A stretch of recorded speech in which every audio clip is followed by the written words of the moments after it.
section, section 2.3 in the book, the title is Interpretations of the Derivative. We've already talked about interpretations of the derivative as being slopes of tangent lines or even instantaneous rates of change. We're going to keep going on about the instantaneous rate of change in this section. And what we're going to do is we're going to introduce a lot more situations than just, say, velocity with different letters. So the idea is that when we're given a situation y equals f of x, by definition, the derivative is the limit as delta x goes to 0 of f of x plus delta x minus f of x all over delta x. Now, in another situation, or in the book, you might see it as this, with h instead of x.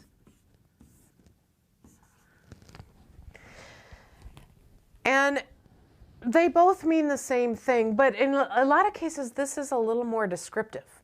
Delta x is change in x. So when we're dealing with the velocity problem, we're letting the change in time, in other words, the time interval, get closer and closer to 0. We're looking at 1/10 of a second, 100th of a second, 1,000th of a second. And that's what we had as our denominator for our instantaneous velocity.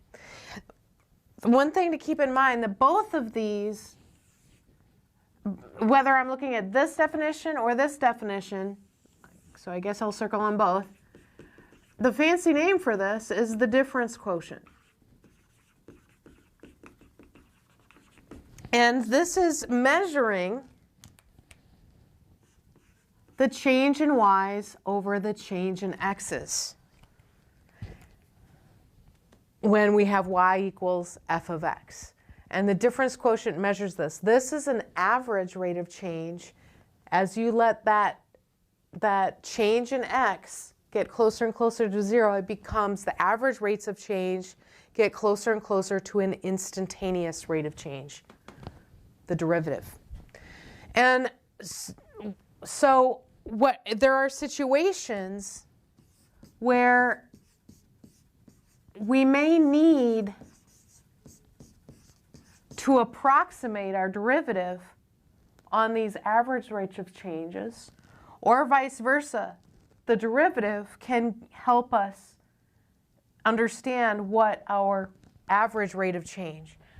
And the better this approximation is when delta x is small. In other words, getting closer to 0. So that's what we're going to practice in this section. And there's another notation, Leibniz notation, that we want to talk about for the derivative. So the prime notation, you can think of it as almost being a descendant from Newton's notation that he developed when he was looking at infinitesimals and derivatives. Leibniz notation, developed by Leibniz. And in a lot of ways, this, even though it's messier, is a lot more descriptive. So we have df dx is the Leibniz notation for the derivative of f. And this looks messier, but it is more descriptive in the sense that in some situations you might have dy dx, or you might use the prime notation for y prime.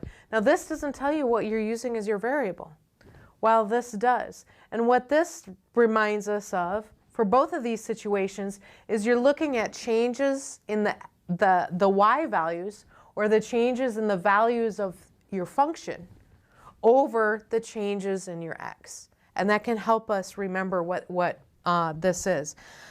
Even messier notation If we're looking at f prime of 2, that's really nice notation. We've used this in Leibniz notation.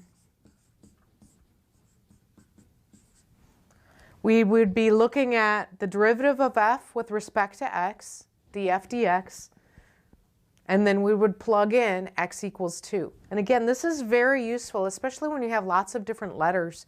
Like in physics, you might have g for the gravitational constant, m for the mass. This is telling you where you're plugging in for what variable, while this doesn't tell you that. So what we also want to talk about is the units.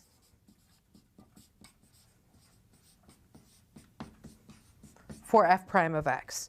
Leibniz notation helps us remember that too, because the units are going to be the units of y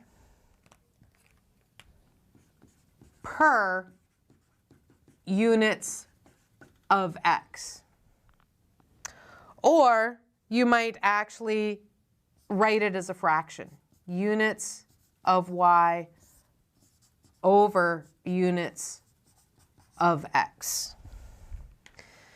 Similar to what we've seen for velocity. Instantaneous velocity is our derivative of our height function, for example, height function with respect to time.